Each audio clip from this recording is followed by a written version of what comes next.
Re-0, Arc 9, Curtains Close, Reweave. While looking at the servants of the Bariel residence work from afar, Frederica felt a sense of restlessness beyond her control. Frederica, I am used to being treated as a guest when traveling with the master, but it is a bit unusual with how things are in this mansion, especially with the current state of things. Reflected within the gaze of Frederica's emerald eyes as she said this, was the hectic atmosphere of the mansion. Swift and well led, it was clear to see that the staff were a team of extremely capable people, managed by efficient leadership. Even when they became aware of the terrible news brought by Frederica and the others, they did not fall into dysfunction. That alone was worthy of admiration. Frederica, Priscilla Summer, it seems she was truly adored by everyone here. The tragic news: the servants were informed of the notice that the head of this mansion, their mistress, Priscilla Bariel, had lost her life in the Wallachian Empire. Frederica, letting out a heavy sigh, Frederica cast her hazy eyes downwards, as she observed the garden from the balcony. Frederica, due to her position, knew how it must have felt to have those she served, such as Roswaal and Emilia, to leave her behind at the mansion and to have no other option to pray for their safe return. If she found out at that time that her prayers had not been delivered, just how devastating a blow to her heart would that be? In truth, many of the servants were grief-stricken, and many of them were shedding tears. When they became aware of her death, not a single person had left the duty in the mansion, which could only be seen as a testament of their relationship with Priscilla. But it was not just due to Priscilla being loved by everyone. Frederica, I believe that Schultz-Summer's resolute demeanor touched everyone's heart, too. Frederica was deeply moved by the young servant, who had accompanied Priscilla to the Empire, and with her death, had to bear the responsibility of conveying her dying will, a task that he had accomplished splendidly. Schultz looked as undependable and skinny as a small animal. However, he did not entrust the unenviable duty to Frederica and Roswaal, and instead used his own mouth and words to accomplish this great task. Though the servants had not left the mansion and chose to stay in their current jobs due to their adoration for Priscilla, there was no doubt that their faith in Schultz had been another large contributor. Whilst being an outsider, Frederica wholeheartedly agreed and could not bear the heat that prickled at the corner of her eyes. Then, Oya, here you are, Frederica. I've been searching for you. Frederica, master. Raising his hand slightly, the tall figure stepped onto the balcony. Roswaal greeted her, as Frederica bent her knees and gave a small curtsy. Frederica, for making you search for me, I humbly apologize. What business do you need me to attend to? Roswaal, business? I wouldn't go so far as to call it something like that, but the preparations are nearly completed, so I just wanted to speak with you for a moment. Frederica, preparations? Roswaal, yes, the preparations. Roswaal smiled faintly, leaving one eye closed. His yellow eye, a mismatch to his right eye, was left open, as he stood beside Frederica on the balcony and leaned against the railing. Roswaal, there's quite a lot of land that's worth the effort. I don't have many acquaintances in the south. Priscilla Summer's late husband Lord Light Bariel was no man that left behind a good reputation. Frederica, for the master to say that, he certainly must have been quite an unpleasant person. Roswaal, Oya, how harsh. Has Petra Khan also poisoned you and made you lose your obedience to me? Or maybe, Roswaal tilted his head, and as he looked into the eyes of Frederica beside him, Roswaal, you don't like my plan to use Schultz Khan, do you? Frederica, I do not think that what you are doing is wrong, master. Also that it is for the royal selection. And by extension, ultimately for the sake of Emilia Summer and her camp. Roswaal, though easy in theory, it's not easy to convince the heart is it. Understanding this yet still saying it, Roswaal's crooked personality was unassailable. If Emilia were here to speak, she would probably say that it was just a sign of his mischievous side and that he deserved a proper scolding for it. Frederica, with my relationship with the master, it is very difficult, Emilia Summer. If Emilia or Petra were here they would attack using a straightforward approach. If Ram were here she would use unorthodox methods to make Roswaal reflect, but perhaps because he had anticipated this, Frederica was here by her lonesome. Frederica, even omitting the debt of gratitude she bore which could not be repaid, knew that when it came to Roswaal's actions, despite his evil ways, he worked for the sake of the camp. The goal that unified the Emilia camp was ultimately that of the royal selection. In the royal selection, the time they spent in the Wallachian Empire had made them fall behind. Even without this, Emilia had been lagging behind since the start. If they wanted to catch up, if they wanted to gain some momentum, then they could not rely solely on conventional means. Towards that end goal, to gain the support of the Bariel domain, which had lost its absolute pillar that was Priscilla Bariel, Roswaal moved forward with devoted and dispassionate maneuvers behind the scenes. Roswaal, since Priscilla Summer has died, and the next fief's lord has yet to be elected, an acting provisional governor will be appointed. Fortunately, I can produce a candidate from my associates. I would just have to appoint one of the Yazoo Donos, someone from the Mayas, as a liaison. Frederica, grandmas, is it not premature to get them involved? Roswaal, spare the rod and spoil the child, isn't that what they say? If you continue to gallantly keep them locked away in a birdcage, they will never have the chance to learn to spread their wings. I also agree with you though, as Roswaal steadily and dispassionately filled in the holes in his plan, Frederica doubted if Emilia's criticisms of Roswaal were true, if his evil actions were just a pretense, or if he truly was as much of a villain as he appeared to be. Perhaps, since he can flawlessly devote himself to being the villain, he was not able to properly open up his heart to his fellow camp members. He was too diligent. Frederica, master, at least show a bit more consideration, and, just as she was about to point this out, and not let this misunderstanding sow great doubts in not just the camp, but also the Bariel domain, and in Schultz's heart, a voice interrupted her. TTHTHTTT, this is very much terrible. Margrave Summer, where might you very much be? Frederica, what is it, Schultz Summer? Abruptly, Schultz's panicked voice could clearly be heard from below, causing Frederica and Roswaal to exchange glances with each other. Roswaal raised his eyebrows as he also seemed to have no idea what was happening, so the master pushed away from the railing and looked down, raising his voice to yell out Schultkun as Schult ran into the garden down below. Then, once Schult had been called, he opened his eyes wide and raised his voice. Schult, Margrave Summer. You very much must come down immediately. Someone claims they very much need to see you, that they have to report something to you. That which you are now viewing, is the will left behind by the late madam. Saying this, the contents of the sealed letter were revealed by a girl of crimson hair, a maid who introduced herself as Ye Tenzen, whose words caused Roswaal to widen his eyes in shock, motionless. Roswaal, up until this point it had been unusual to see her master display his discomposure so openly, but that reaction was only natural.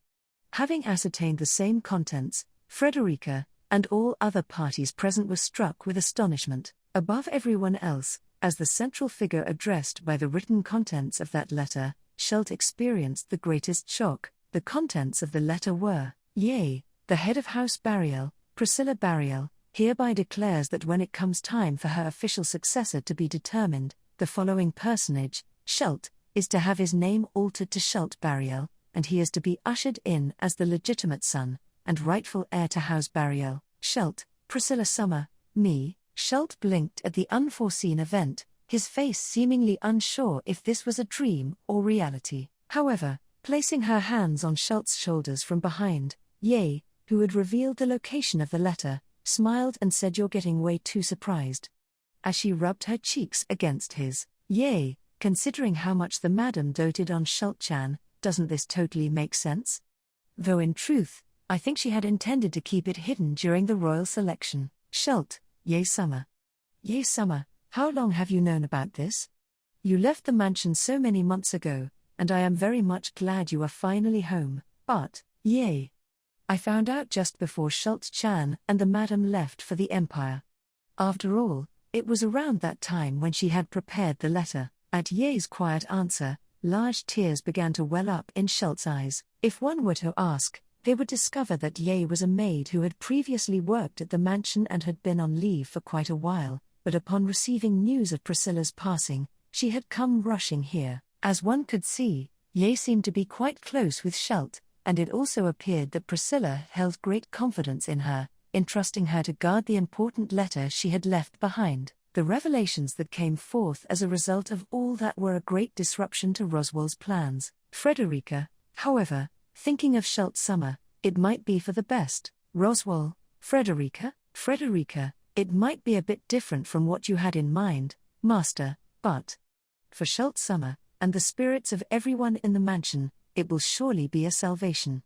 Truly, she was an incredible individual. Despite having been royal candidate and an adversary of Emilia, Frederica had had little contact with Priscilla, however she could only describe her as an incredible person. After all, Frederica, to derail your schemes to such an extent, Master, without a doubt, she must have been a worthy adversary to Emilia Summer, correct? Yea, embracing Schultz from behind as his small body trembled, looking over the letter that had been left behind once again, Ye breathed a sigh in response to her own decision to return to the Bariel mansion. All of her judgments had been for the sake of helping Al accomplish the objective he was aiming for. Yea, the fact that he didn't give the signal means that his plan at the tower must have failed. Originally, Ye was supposed to converge with Al at the nearest town as he set course for the Pleiades watchtower, and by helping him accomplish some duty that he had no choice but to fulfill, the promise had been that she would then ascertain his last moments as his life came to naught.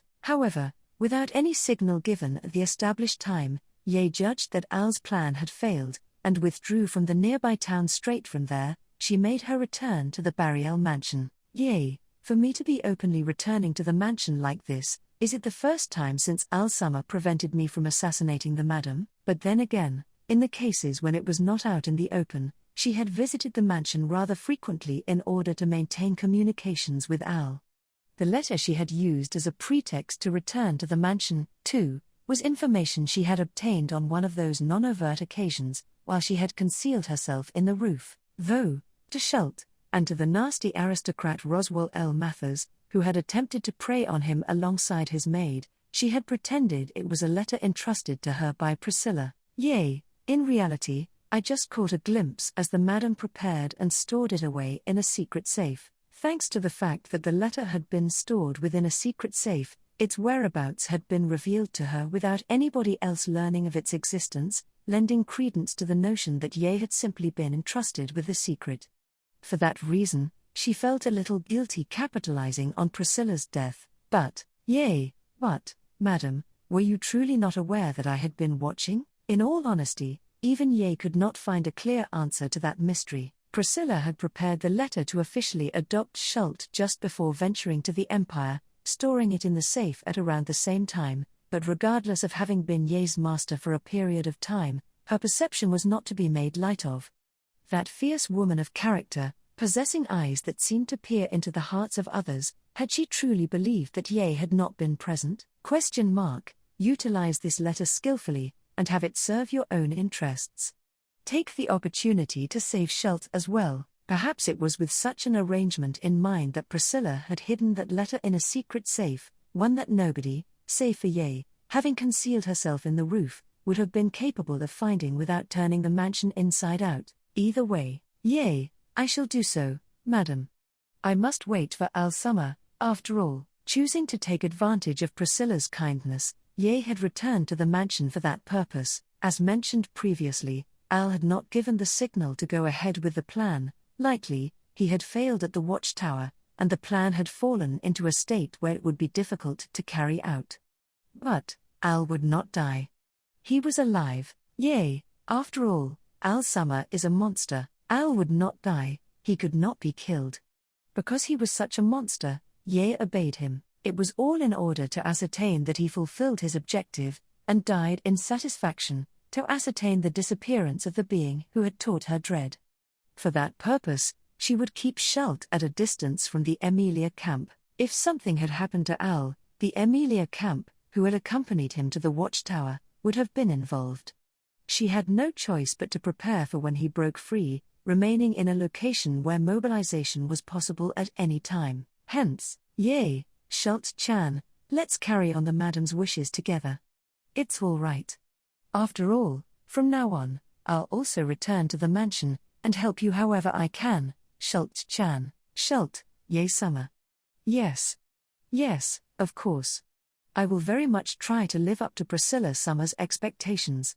I very much wish for Ye-sama to help me with that. At the determination of the upfront and adorable Schult no, of the boy who had become Schult Bariel, Ye showed an exaggerated look of delight in her eyes, and the other servants were deeply moved to the point of tears. The maid accompanying Roswaal also wiped a tear from the corner of her eye, touched by his courageousness. The Margrave was making an indistinct expression, as if his expectations had been off the mark, but taking that as proof that Priscilla had still managed to exceed someone's expectations post-mortem, it was quite satisfying. Indeed, Priscilla had been a worthwhile master to serve. That alone was the truth. Schult, I'll very much do my best. After all, when Al-sama and Hankl-sama finally return, I very much wish to present them with an admirable appearance. But, as Schult got red in the face with such enthusiasm, Ye hesitated on how to respond. Al's return was something that Ye was also awaiting. But, when it came to Hankl, for Hankl-sama to return, it might be a little bit difficult. Hankl, boah. Crashing to the ground following a feeling of suspension, Hankl raised a deep shout. After groaning for a bit, he slowly moved his limbs around, undoing his restraints. Gaining freedom from the fine threads that had bound his wrists and ankles, he grasped a sense of liberty for the first time in a while. Hankl, piece of shit. In a manner most loathsome, he spat out words as if to curse the misfortune that had befallen him. The one who had tied Hankl up, leaving him in a small hut in a forest that nobody would visit, was a girl named Ye who had declared herself to be one of Aldebaran's accomplices. There was some incomprehensible history about her being a former maid who served Priscilla while simultaneously being an assassin sent to kill her, and she had tempted Hankl, saying that if he helped Aldebaran, he would get the chance to obtain that which he desired most, the dragon's blood. She had tempted him, and yet, Hankl, gotta be fucking kidding me, saying the plan failed the moment there was no contact from that Aldebaran guy. In the end, as Hankl sought explanations and the continuance of the plan, she mercilessly kicked in his knees and elbowed him, tying him up as he bled from the nose, before promptly disappearing on her own. From Hankl's perspective, he had done nothing to deserve being left hanging like this. Hankl, each and every one of them.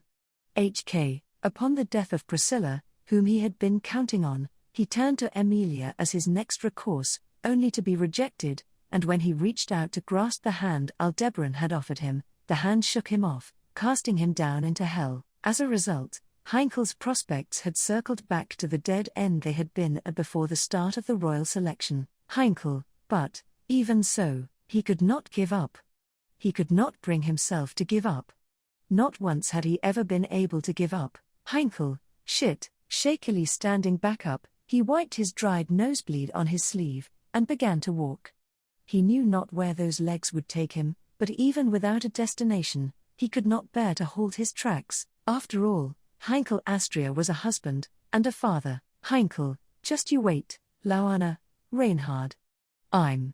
I'll, falteringly dragging his feet along, with his hand placed on the hilt of the sword hanging by his waist, Hankl pressed forth. He had no destination. All he had were his prayers, worn out and rusted over after many long years of endurance. Subaru, in the end, I'm sorry about all this commotion, Ezo-san. Ezo, no, it was unavoidable. I also understand that your circumstances have changed. For now, I shall remain here until other personnel arrive as a replacement, but if necessary, I can always provide testimony. Subaru, that'd be a huge help.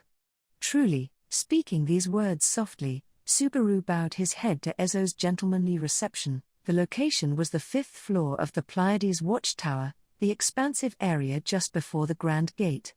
There, Subaru's group had completed their preparations to disembark once again, seeking to depart from the tower as soon as possible. After a meager half-day sojourn, it was an early morning departure awaiting the dawn outside the tower. Meili, it seems a little like you guys are always in such a roue Oni-san.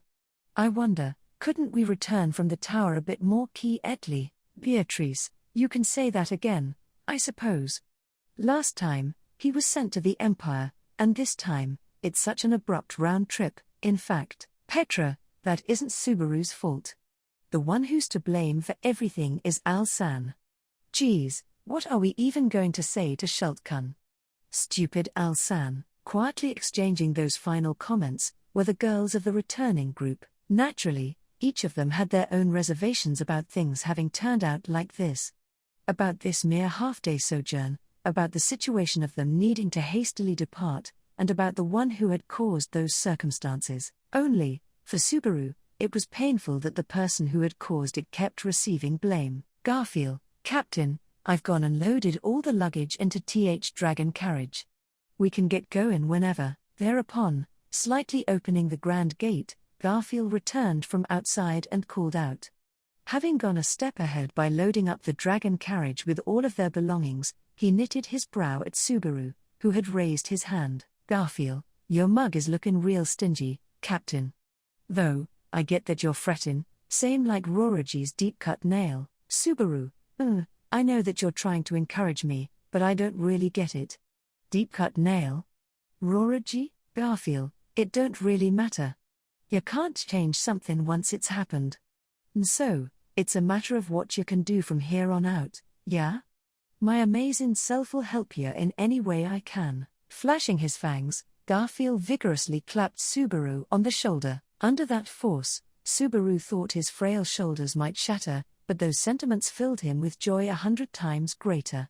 Besides, it was as Garfield had said, what mattered was what he had decided to do from this point forward. Subaru, I'm going to find out just what exactly it is that I've decided to carry. With those words, Subaru placed his hand over his chest, touching the magic orb hanging around his neck. He declared his resolve. When Subaru and Beatrice had been sealed in a magic sphere similar to this one, it was not as though he had clear knowledge of all the details concerning the massive, colossal battle that Al had incited. Subaru, the interior of the magic orb had been dark, difficult to maneuver inside, and kept him in a dreamlike state of mind that made it unclear whether he was conscious or not, as if he had returned to being a fetus submerged in the amniotic fluid of his mother's womb. Inside, Subaru's sense of what was reality or dream was hazy, leaving him unable to say anything for certain. As expected of the adorable Beatrice, she had admirably devoted herself to reverse engineering the technique behind the forbidden art that had sealed them, but the only thing Subaru could do when he found himself in a state of being consciously aware, was to invoke the authority of Greed Corleonis, to gather the presences of his nearby allies, and perceive the intense changes in their emotions. Even so, thanks to the reiteration of longing, desperation, and violent fluctuations in the powerful emotions of his allies, he had been able to perceive the shifts in the extraordinary circumstances through his soul. Particularly distinctive were the intense hues of resolve and determination within Petra, and the monolithic swell of emotions that Rem harbored towards Subaru. Due to having received those, Subaru expressed his intent to depart the tower in the early hours of the morning with utmost conviction. Originally, their purpose for visiting the Pleiades watchtower had been for the sake of Al, so upon finding out that it had just been a pretext from him, any reason to remain there was lost. But, not only that, Petra, there's a way for the Sin Archbishop of Gluttony to properly throw up the things he's eaten, right? Subaru, yeah. And present within, other people who've been devoured until now, including Rem's name and memories. In response to the words of Petra, who had likely gotten the best use out of the authority of gluttony in her strategy during the loop before he had returned by death, Subaru gave a deep nod. In that moment, without even the chance for words to be exchanged, Rem, with eyes which seemed to comprehend it all, had driven her Morning Star into Subaru. Splendidly wielding the spiked iron ball that Subaru had kept polished every day, she had certainly regained her sense of self. Beyond any shadow of a doubt, that was the result of gluttony's involvement. That was the conviction he held, and furthermore, gluttony had already been apprehended. There existed no reason to not thoroughly pressure him, and force him to vomit up everything that had been eaten. And so, for the sake of those direct negotiations as well, Subaru, let's get going, off to the nostalgic royal capital. We'll confront gluttony, and make him hurl everything up. And besides, it seems like I can't keep remaining indifferent to the history of the kingdom, and to the history of this world, for any longer. Clutching the magic orb in his fingers, and thinking of Al sealed within, Subaru admonished himself. In response to Subaru's declaration of resolve, Beatrice held his hand as she stood by his side, Garfield stroked his fang with his finger, and Maylie shrugged her shoulders with a small crimson scorpion sitting atop them. Then, as Petra donned a dignified and resolute smile, Subaru received her gaze. For the sake of Aldebaran, the one who called himself the following star of the Pleiades, an opposing force who wielded the same power as Subaru, yet still one whom he had resolved to definitely save no matter what, Natsuki Subaru pressed forth to the royal capital. He would find out. After all, he knew that remaining in ignorance would be insincere, and he would never be able to forgive himself for doing so. Hence, Subaru, bring it on, O inevitable fate. Carrying those feelings upon his back, Natsuki Subaru declared his intent to surmount any accursed shackles that might stand in his way. It coincided with Natsuki Subaru's declaration of resolve. At the current moment, in a far distant land, the very destination Natsuki Subaru had announced his departure for in the royal capital of the Dragon Kingdom of Lagunica, a certain incident was unfolding. In this early hour of morn, the majority of the royal capital's citizens were still asleep, letting the break of dawn go by from within their dreams. The royal castle Lagunica, which ordinarily ought to have been enveloped by an extraordinary tranquility, was enshrouded in a peculiar atmosphere. The source of that atmosphere was the very heart of the royal castle, the throne room. The impetus for the royal selection had been the extinction of the royal family at the hands of a disease. And so, in the absence of a sovereign, the throne room of the royal castle was firmly closed off, with the exception of holding monumental ceremonies. However, on this day, on this morning, the doors to the throne room were flung wide open, and there, the leaders of the kingdom, the council of wise men, the faithful vassals who had won the trust of the deceased king, as well as even the royal soldiers, emanating a solemn air of tension, were all gathered.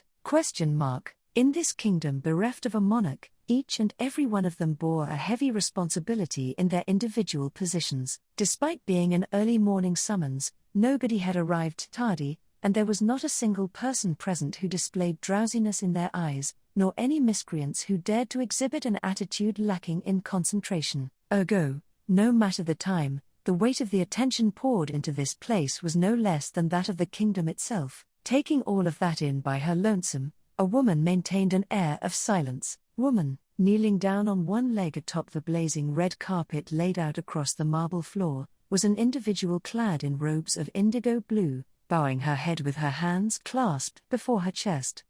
That posture of prayer was so polished, it caused the military officers to recall their martial training, and the civil officers to recall their etiquette training, spurring them all to reflexively heave sighs. That was the extent to which the woman, with a mere gesture of offering a prayer, had completely overwhelmed her surroundings. HRRMM. Could you please raise your visage? Only one man amongst the crowd did not find himself captivated by the woman's prayer, letting his voice reverberate through the chamber. Calm and intellectual, it was the kind of voice that would naturally lend that impression to any who heard it, and its owner was one of the people involved with the castle as it received the kneeling girl. No, his position could even be described as their representative. Miklatov McMahon. In the kingdom of Lagunica, bereft of a monarch, he was the central personage of the council of wise men who steered the nation's politics, and even in this situation that had been prepared in great haste, he was the utmost important individual whose voice held the greatest influence and sway. A sagacious individual known for his outstanding ingenuity, and his extraordinary faith and devotion towards the kingdom, he possessed so great a presence that none other than the king himself had joked, "The nation shall not waver even if the Lagunican king dies, but if he were to die, the kingdom would fall into ruin." His gentle appearance and mild manner of speech may have been deceiving, but in reality, the king of Lagunica was a remarkable man, the most reliable to make an ally of, and the most fearsome to make an enemy of. Miklatov was an individual who, over many long years, had exploited that reputation to the fullest. Woman, yes. Receiving Miklatov's words, the woman slowly lifted her downcast visage. Then, when she opened the eyelids that she had kept shut, Miklatov's breath caught slightly upon meeting her gaze. That reaction Miklatov gave had not been solely limited to him. Present in this chamber as another member of the Council of Wise Men, Bordozajev, standing here as the representative of the military officers, the commander of the Royal Guard, Marcos Gildark, the central figure of the civil officers, Rickert Hoffman, and all others standing in attendance in the throne room at this very moment, all reacted. This was a woman whose mere presence had harbored enough allure to naturally draw the attention of everyone present. But, in this moment, everyone's shared reaction was not merely caused by the way she conducted herself. It was her appearance: long, elegant golden hair, and crimson eyes blazing with dignified intent, possessing a meaning far more significant than simply being beautiful. They were striking to all those present here, nay, to all who lived in the kingdom of Lagunica. Thus, woman, to begin with, allow me to express my thanks for your graceful reception of my sudden visit. Considering our positions, this was likely far from ideal. As if she was accustomed to all those gazes, the woman, still down on one knee, gazed over all the wise and important individuals that had congregated here, and uttered those words. Receiving her words, which had neither excessively abased herself, nor had failed to bear her position in mind, those present there suppressed their momentary surprise and turmoil, entrusting their response to their representative, Miklatov. Taking in their intent, Miklatov, sitting in his chair as he caressed his long beard, he interposed HRRMM as a sigh. Miklatov, my, you seem to be one willing to say things where most others would hold their tongues. Be that as it may, I suppose there is no meaning in pretending otherwise. After all, you have spoken nothing but the truth. Woman, when you phrase that in such a frank manner, it does place a burden upon my shoulders, too.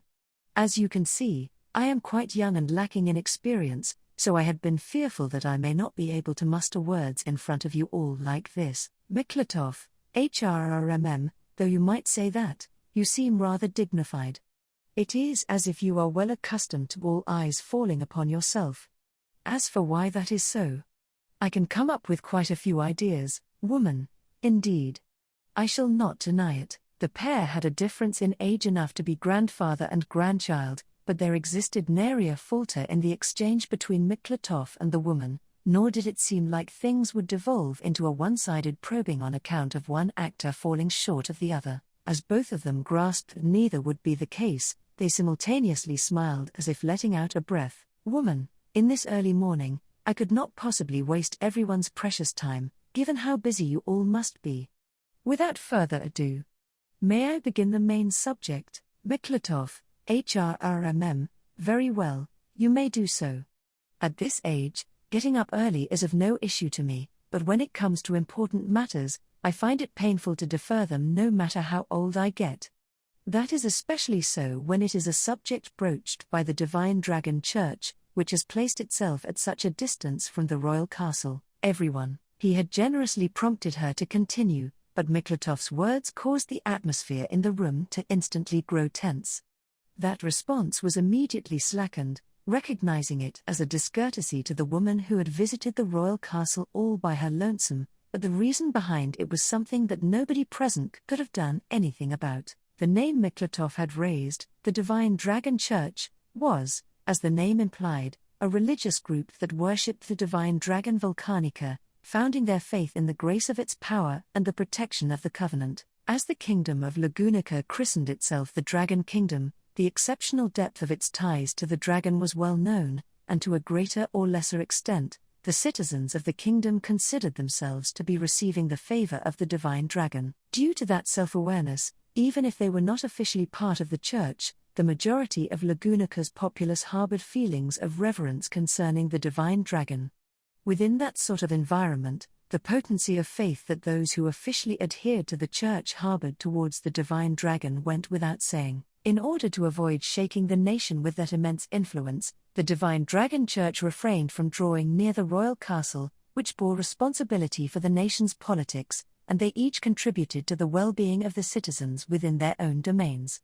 That was the unspoken agreement. That was how unprecedented an event it was for a nun of the Divine Dragon Church to visit the royal castle, attempting to speak on a matter before a group that included the Council of Wise Men. Only, woman, there is value in doing so. Precisely because there was an understanding of how unprecedented it was, there existed a reason substantial enough to break that unwritten rule. The woman's declaration, proclaiming that, indeed, this was meaningful enough to gather Miklatov and the others in the throne room, and have them hear what she had to say, succeeded in its purpose of filling them with expectations. Hence, Following the silent encouragement from the wise men, the woman spoke. Of the reason for her visit, woman, all adherents of the Divine Dragon Church mourn the recent perils of the kingdom from the bottom of our hearts. As per the unspoken agreement, we have remained at a distance from national affairs concerning the battle for the throne. The royal selection, but ever since news of the catastrophe at the Watergate city reached our ears, we could no longer remain still. Miklatov, the Watergate city. Priscilla, and the incident with the witch cult. We too are pained regarding the damages to that city, but surely the Divine Dragon Church does not intend to admonish the royal candidates involved with the incident? Woman, under that assumption, the significance of hastening to break the unspoken agreement, and the fact that I said prior there would be value in hearing what I had to say be contradicted. It would be contradicted, revealing her true colors with a sudden counterpoint. The woman's youthfulness showed itself as she corrected her speech. As if to cover up the awkwardness of it, the woman cleared her throat with a small cough. Woman, at any rate, I have no complaints to present regarding the royal candidates. It is not as though I harbor no reservations towards any of them, but that would be a matter of my own opinion, and not the consensus of the Divine Dragon Church. Miklatov, if it is not the opinion of the Church, that would be your modest view as a citizen of the kingdom. In fact, I believe we ought to proactively lend our ears to it, but HRRMM, that would likely veer this discussion off course. Woman, indeed. I shall bear in mind that you are a talkative personage, Miklatov Summer, but let us proceed to the main topic. That which we wish to discuss is not the attribution of responsibility, but on the matter of the damages. Miklatov. Let us hear it. Woman, in the Watergate city of Priscilla, those who fell upon harm at the hands of the witch cult. It seems like several cases have been identified, but the Divine Dragon Church can offer a means to provide aid. That instant, at the meaning contained in those words, the atmosphere in the throne room underwent a great tremor. However, as the source of that tremor, the woman's dignified posture remained undisturbed, continuing to stand up straight while basking in the gazes of the wise men. She had not exhibited any wavering in her gaze or demeanor, and there was an assurance in herself that would not permit her to speak without thorough conviction. Miklatov, HRRMM. With that single interjection, Miklatov cut through the stirring atmosphere. Nevertheless, even Miklatov, a man of preeminent wisdom within the kingdom, could not help but be surprised by the woman's proposal. And so, as the wise man caressed his beard with a slight amount of restlessness, Miklatov, supposing that is indeed true, we could not hope to ask for anything more. Bringing the matter up with the royal castle was, woman, if we had gone ahead and proceeded to act without permission, it would not have been received all too well, correct? Moreover, Miklatov, the ones who would not receive it well would not just be limited to us at the castle, but the witch cult, too.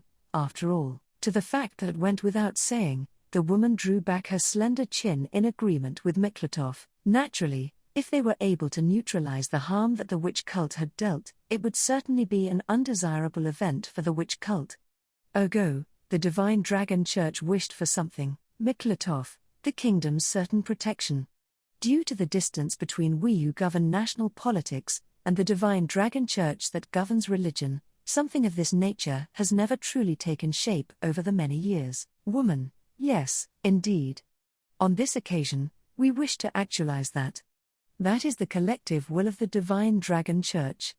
In order to push in favor of that decision, I have a proposal. Miklatov, HRRMM, a proposal, is it? And that would be, woman, first of all, allow me to present to you a demonstration of the relief we are capable of providing. Placing a hand over her chest, the woman declared so, causing Miklatov to raise his eyebrows. That was a welcome request. As she said, it was a proposal to provide a basis for their decision, so they could not object to it. Merely, to bring a victim from the Watergate city all the way to the royal capital would be, woman, there ought to be someone you have in mind. Let us make that person the first, Miklatov. Very well. First, I grant you the permission to propose this matter.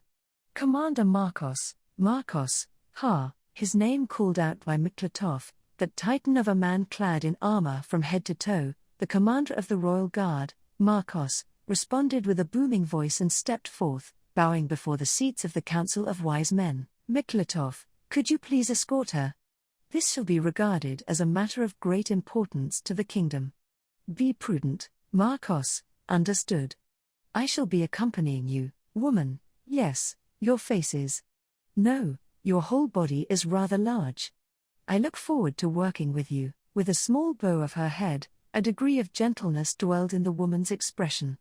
Perhaps that was because the discussion proceeded in accordance with her wishes, and the purpose of the Divine Dragon Church's visit seemed like it would be fulfilled. Understanding that it would thus catch her a bit off guard, Miklatov decided to ask her a certain question. Calling herself a messenger from the Divine Dragon Church, the woman had gathered Miklatov and the other leaders of the kingdom at the castle in the early morning, and so, he asked about the aspect of her that had attracted even more attention than simply her involvement with the Divine Dragon Church. That was, Miklatov, excuse my terrible impoliteness, but may I ask to hear your name, Miss Nun? Woman, I am a nun sent by the Divine Dragon Church, brought there directly by Marcos. The woman paid a visit to the royal residence faced with the person who called herself a nun. Ferris could not hide his puzzlement. The reason why Ferris and Wilhelm were staying in the royal capital was to make a direct request to the royal castle to enlist in the survey team en route to the Pleiades watchtower now that it was cleared for entry,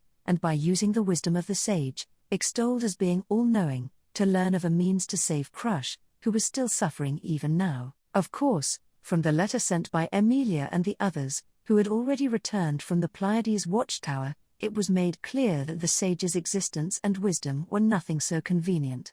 But, even so, it was a greater possibility than the stagnated developments in healing magic. Ferris, really, how stupid. No matter how much I improve on any pre-existing healing magic, all it does is make it so I can't die, while doing absolutely nothing to relieve Crush Summer's suffering. Amidst his feelings of desperation, the research of the Blue had elevated the field of healing magic existing in the kingdom of Lagunica by not 1, but 3 whole levels in this short period, but at this time, that did not make Ferris feel anything other than worthless. At present, he was unable to save the person he wanted to save the most. That fact pressed Ferris into a corner, plunging him into darkness, and so, even though he had wished to try relying on the sage's wisdom at the Pleiades watchtower, Ferris, save Crush Summer? The Divine Dragon Church can? Ah, really, woman, my faith forbids me from speaking falsehoods, and I am not interested in further tormenting those who are already astray. Even if you do not believe me, it seems like your commander does. Responding to Ferris's trembling voice, the nun gestured to Marcos, who had accompanied her. As Ferris raised his voice, exclaiming "Commander!" to Marcos, he nodded with his boulder-like expression. Marcos, I've heard that the Divine Dragon Church possesses magic and techniques that haven't been unveiled to the public. Starting with Miklatov Summer, the rest of the Council of Wise Men also believes that there is value in lending her credence. Ferris, but, if anything else were to happen to Crush Summer, woman, none can lift the Quain stone alone. Ferris, HK, silently, as the nun spoke those words, Ferris's breath caught reflexively. As Ferris's eyes welled with tears from turbulent emotions gushing forth within him, the nun gently reached her hand out towards his, and with her slender fingers, she softly undid the firm clench of Ferris's own. With her doing so as she pleased with him, Ferris suddenly took notice of her beautiful golden hair, as well as the earnest illumination filling her crimson eyes, and widened his own eyes in surprise. That realization spurred on by confusion, he failed to understand its significance. Woman, I beg of you. Please, allow me to aid the one you hold ever so dear. The Divine Dragon Church prays night and day for the well-being of the kingdom's citizens. No matter the doctrine they embrace, there are no exceptions to that. Ferris, Who are you, woman? She held her breath at Ferris's question, however, keeping that brief hesitation contained to the blink of an eye, she gently held his hands in her own, and replied, that was, woman, Philor. That is my name. 15 years ago, the daughter of the king's younger brother had been abducted, her whereabouts unknown ever since. With the same name as that vanished princess, and bearing the golden hair and crimson eyes emblematic of the royal family, the nun introduced herself.